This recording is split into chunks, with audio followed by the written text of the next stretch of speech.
نحمده ونصلي على رسوله الكريم أما بعد فأعوذ بالله من الشيطان الرجيم بسم الله الرحمن الرحيم رب اشرح لي صدري ويسر لي أمري واحلل عقدة من لساني يفقه قولي واجعل لي وزيرا من أهلي رب زدني علما اللهم فقهنا في الدين۔ سورہ آل عمران آیت 92 سے 105 تک۔ ہرگز تم پا نہیں سکتے نیکی کو یہاں تک کہ تم خرچ کرو اس میں سے جو تم پسند کرتے ہو، تو تم ہرگز نیکی کو نہیں پا سکتے۔ نیکی کیا ہے؟ البر، ایسی نیکی جس میں وسعت کا معنی ہو، جو براڈ ہو، جس میں بھلائی ہو، پھر احسان ہو، اور پھر البر سے مراد جنت بھی ہے، خیر کامل اور رضائے الہی۔ تم یہ سب کچھ تب تک نہیں پا سکتے جب تک تم وہ چیز خرچ نہ کرو جو تم پسند کرتے ہو، یعنی تم نیک بن ہی نہیں سکتے جب تک تم وہ نہ دو جو تمہیں محبوب ہے۔ اور ایمان کی نشانی کیا ہے؟ اپنی محبوب ترین چیز کی قربانی۔ رسول اللہ صلی اللہ علیہ وآلہ وسلم نے فرمایا، قسم ہے اس ذات کی جس کے قبضے میں میری جان ہے، تم اس وقت تک مومن ہو ہی نہیں سکتے جب تک تم دوسرے کے لیے وہ پسند نہ کرو جو تم اپنے لیے کرتے ہو۔ تو زندگی کے چھوٹے چھوٹے معاملات کا جائزہ لیں، اپنے گھر کے اندر خود کو دیکھیں۔ اگر تم نے اچھا کیا تو وہ تم نے اپنے ہی لیے کیا۔ قرآن میں اللہ تعالیٰ فرماتے ہیں، اگر تم اچھا کرو گے تو وہ تمہارے ہی لیے ہے، اور اگر تم برا کرو گے تو وہ بھی تمہارے ہی نفس کے لیے ہے۔ پھر اسی طرح تحفہ دینے سے محبت بڑھتی ہے، اور تحفہ نہ دینے سے کیا ہوتا ہے؟ دوری، حسد، محبت میں کمی، نفرتیں۔ تو اپنی محبوب ترین چیز کو قربان کرو۔ رسول اللہ صلی اللہ علیہ وآلہ وسلم نے فرمایا، سچائی کو اختیار کرو، سچائی نیکی کی طرف لے جاتی ہے اور نیکی جنت کی طرف لے جاتی ہے۔ آدمی برابر سچ بولتا رہتا ہے اور سچ کی نیت کرتا ہے یہاں تک کہ اسے صدیقین میں لکھ دیا جاتا ہے۔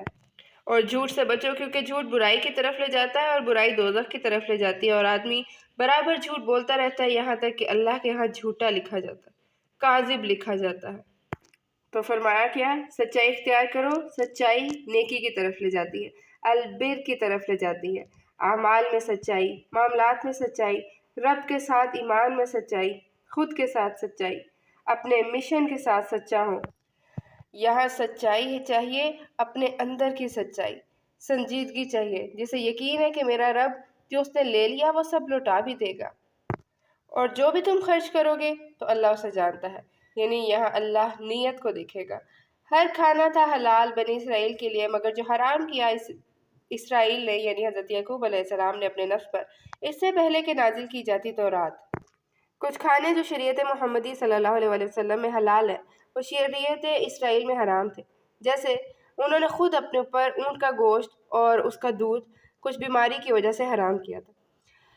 یعقوب علیہ السلام کو شائٹکا کی پین تھی اور بطور علاج ان کو اونٹ کا گوشت اور دودھ منع تھا، لہٰذا انہوں نے اس کو اپنے اوپر ایک طرح سے پابندی لگا دی اور حرام کر لیا۔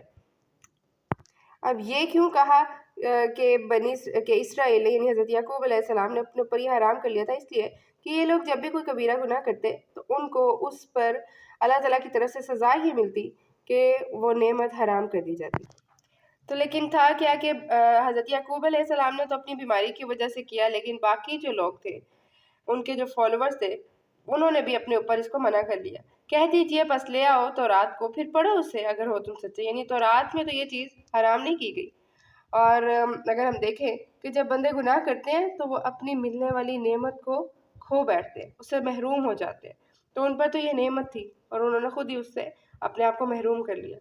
تو جو کوئی گھڑ لے اللہ پر جھوٹ باز کے جو یہی لوگ ہیں جو ظالم ہیں، تو یعنی اللہ کی طرف سے حرام نہیں تھا، یہ انہوں نے خود سے اپنے اوپر گھڑ رکھا تھا، اور حضرت یعقوب علیہ السلام نے تو بیماری کی وجہ سے منع اپنے اوپر کیا تھا۔ تو یہاں کون ظالم ہے جو خود ساختہ بات کو اللہ سے منسوب کر دے؟ پھر فرمایا، کہہ دیجئے سچ فرمایا اللہ نے تو پیروی کرو ملت ابراہیم کی جو یکسو تھا، یعنی ابراہیم علیہ السلام کی ملت میں تو یہ سب حرام نہ تھا، اور امت محمدیہ میں بھی نہیں ہے۔ تو امت محمدیہ اور حضرت ابراہیم علیہ السلام کی ملت سے ان میں ایک نسبت ہے۔ سورہ آل عمران میں اللہ تعالیٰ فرماتے ہیں، ابراہیم ایمان والوں کے سب سے قریب ہے۔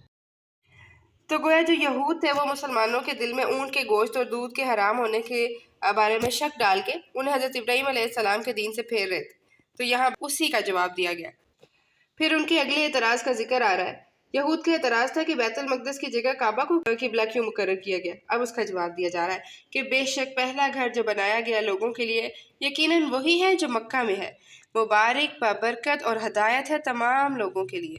وضیع سے مراد پیدا کرنا، بچھانا، رکھنا، یعنی جو پہلا گھر جو زمین پہ رکھا گیا، بنایا گیا، ظاہر کیا گیا، وہ کیا تھا؟ مکہ۔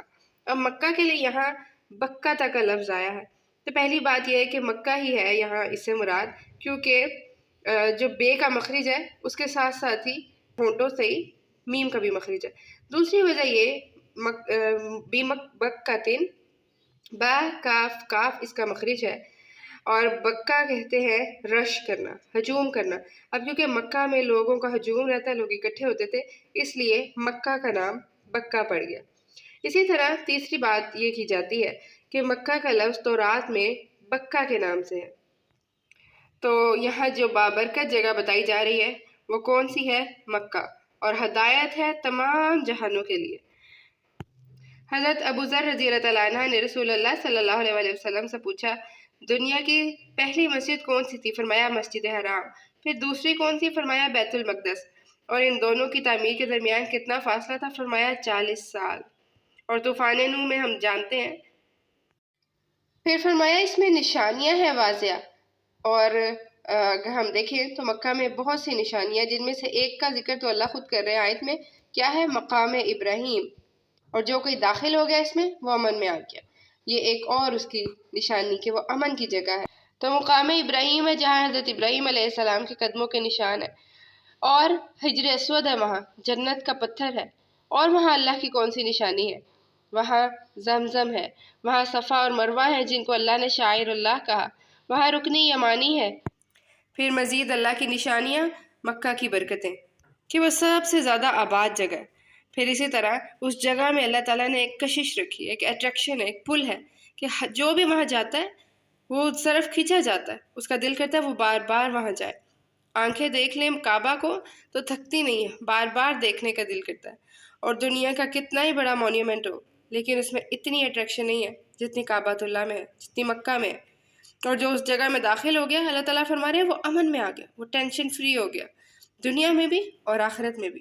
آپ دیکھیں کہ مکہ میں کتنا امن ہے، ایک عورت اکیلی بیٹھی ہو، نہ اسے کوئی ڈر ہے نہ خوف ہے، بلکہ کیا اسے سکون ہوگا، اور اللہ ہی کے لیے ہے۔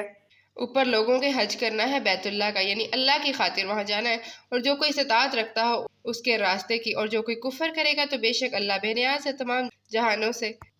اب یہاں جو استطاعت کی بات کی گئی تو استطاعت میں زاد راہ بھی آتا ہے، پورا من رستہ، جسمانی صحت، پھر اسی طرح جو دوسری حج کی شرائط ہیں، آزاد، بالغ، عاقل، اور پھر محرم کی شرط ہے، تو یہ سب کچھ اس میں آ جاتا ہے۔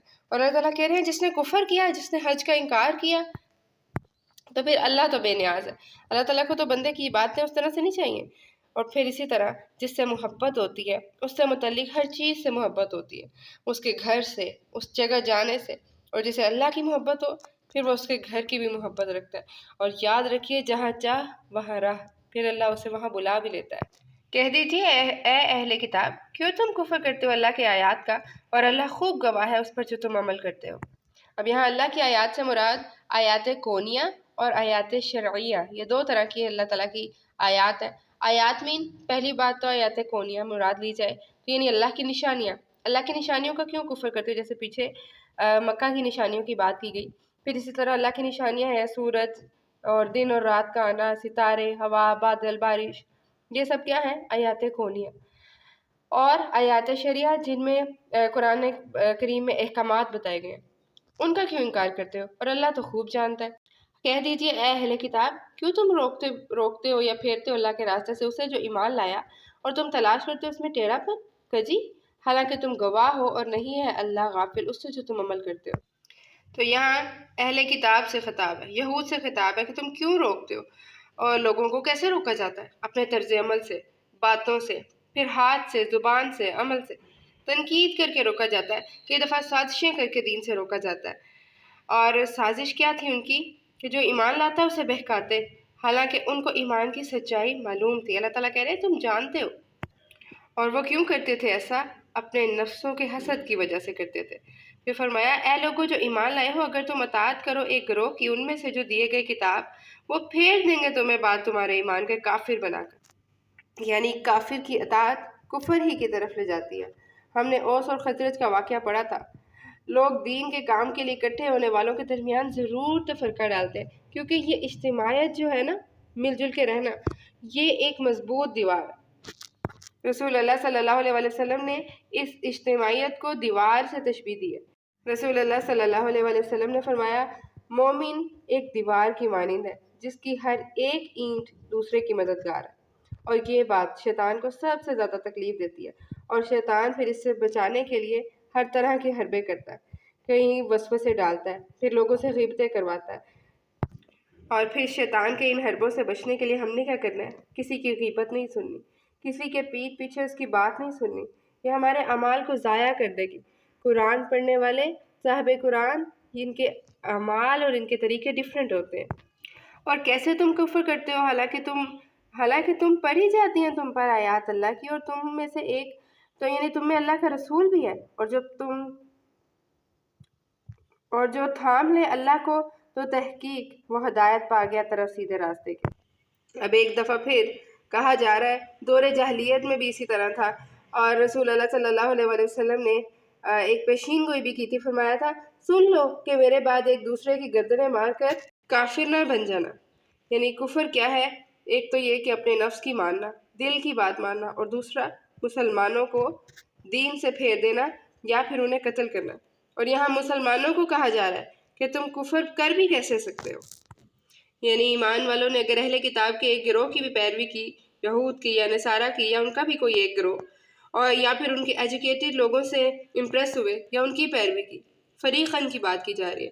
فریق سے مراد یہاں فرقہ بھی لیا جا سکتا ہے اور کوئی گروہ بھی۔ اگر ان سے امپریس ہوئے تو وہ تو تمہیں ضرور ایمان سے پھیر دیں گے اور کافر بنا کے چھوڑیں گے۔ اے لوگوں جو ایمان لائے ہو، ڈرو اللہ سے جیسے حق ہے اس سے ڈرنے کا۔ اب یہاں علاج بتایا جا رہا ہے، جھگڑے ختم کرنے کا حل بتایا جا رہا ہے، اور وہ کیا ہے؟ تقویٰ۔ اور ہرگز نہ تم مرنا مگر اس حال میں کہ تم مسلمان ہو۔ اللہ سے ایسے ڈرو جیسے اس سے ڈرنے کا حق ہے۔ اللہ کا حق کب ادا ہو سکتا ہے؟ کبھی بھی نہیں۔ اللہ کا حق کبھی ادا نہیں ہو سکتا، یعنی مراد یہ ہے کہ انسان ساری زندگی اللہ کی اطاعت میں لگے رہے۔ رسول اللہ صلی اللہ علیہ وسلم نے فرمایا جس حال میں تم زندگی گزارو گے اسی حال میں تم پر موت آئے گی، اور جس حال میں تم پر موت آئے گی اسی حال میں تم اٹھائے جاؤ گے۔ تو فرمایا جا رہا ہے ہر وقت اللہ کی اطاعت کرنا، اور ہرگز نہ مرنا اس حال میں کہ تم مسلمان ہی ہو، اور مضبوطی سے پکڑ لو اللہ کی رسی کو، سب کے سب، اور نہ تم تو فرقہ بازی کرنا یا فرقہ ہونا۔ رسول اللہ صلی اللہ علیہ وسلم نے فرمایا اللہ کی رسی سے مراد اللہ کا قرآن ہے، اور رسی جوڑنے کا کام کرتی ہے۔ ہر وہ چیز جو مقصد تک پہنچانے کا رستہ بنے وہ حبل ہے۔ اب شاہرگ یعنی کہ حبل الورید جو ہے وہ انسان کو جسمانی طور پہ جوڑ رہی ہے، اور روحانی اور ایمانی طور پہ کیا جوڑتی ہے؟ حبل اللہ یعنی قرآن۔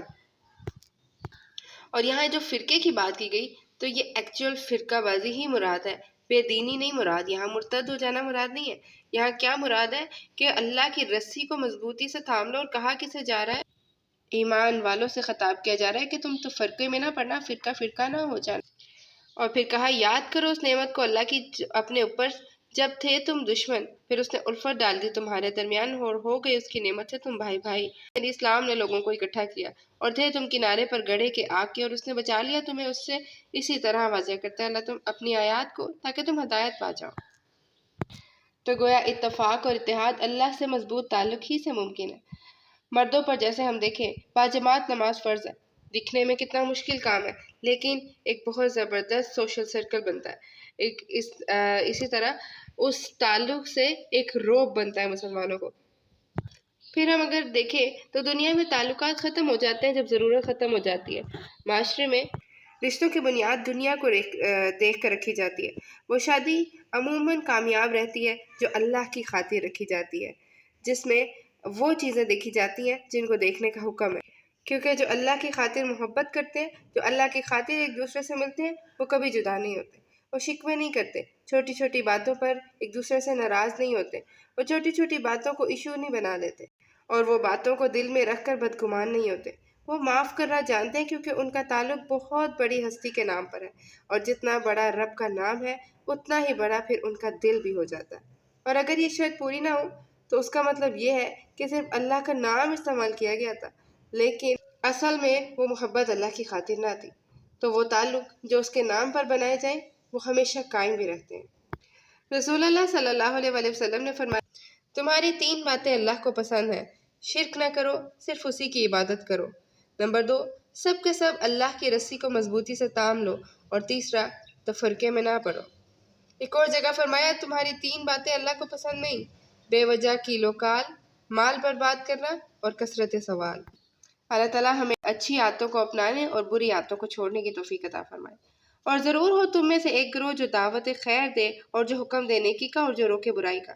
اب اگر ہم دیکھیں تو اللہ تعالیٰ کہہ رہے ہیں ایک گروہ ہونا چاہیے، پوری امت میں سے صرف ایک گروہ ہونا چاہیے جو صرف یہ کام کرے، یدعون الی الخیر، قرآن اور سنت کی طرف بلائے، ہر طرح کی بھلائی کی طرف بلائے، دین کی طرف بلائے، اور یأمرون بالمعروف، مشکل ترین کام، دوسرے کی بھلائی کے لیے کام، اور اس سے بھی مشکل کام، وینہون عن المنکر۔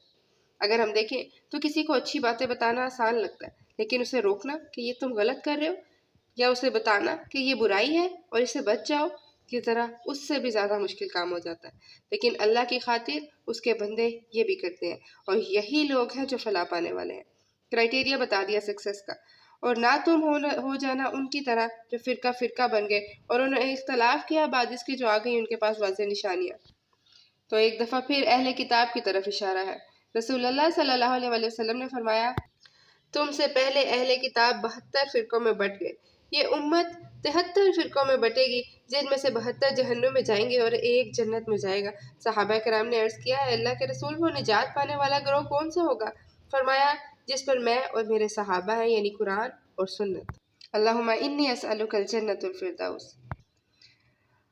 اور صراط الذین انعمت علیہم کا بھی یہی مطلب ہے کہ ان کے گروہ کا کوئی نام نہیں، وہ مسلمان ہے۔ خود کو بہتر سمجھ کر دوسرے کو لک ڈاؤن کرنا یہ ہلاکت کا سبب ہے۔ تو لہٰذا فرقہ بندی میں پڑھ کر اپنے فرقے پہ فخر کرنا اور دوسروں سے بلا وجہ کے اختلافات کرنا، یہ دوسروں سے بدگمانیاں رکھنا، یہ انسان کو کامیابی کے راستے سے دور کر دیتے ہیں۔ اللہ تعالیٰ سے دعا ہے کہ اللہ تعالیٰ ہمیں سمجھنے اور عمل کرنے کی توفیق عطا فرمائے۔ وآخر دعوانا ان الحمد للہ رب العالمین۔ الہی آمین۔